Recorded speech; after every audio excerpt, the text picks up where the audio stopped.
Okay, I'm going to replace a buzzing solenoid on a Toro sprinkler controller.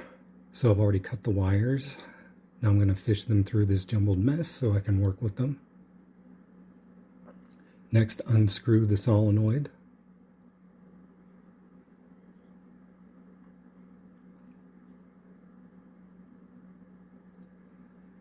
Then screw on the new solenoid.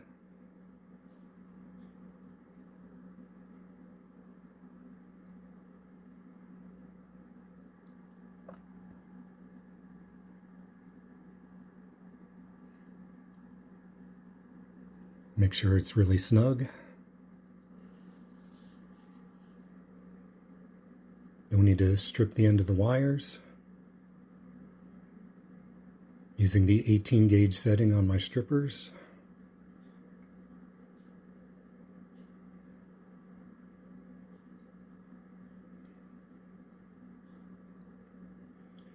Okay, then you're going to twist the ends, one from the solenoid, one that goes through the control panel,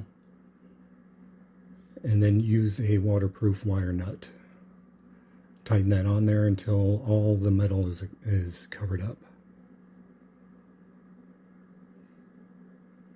Do the same to the other side, the other wire on the solenoid.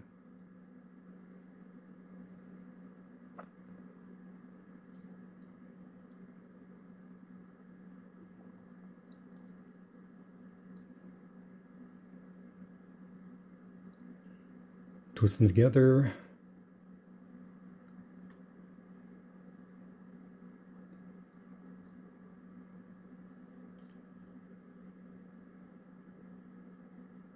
And put on your waterproof wire nut. That's all there is to it. Thanks for watching.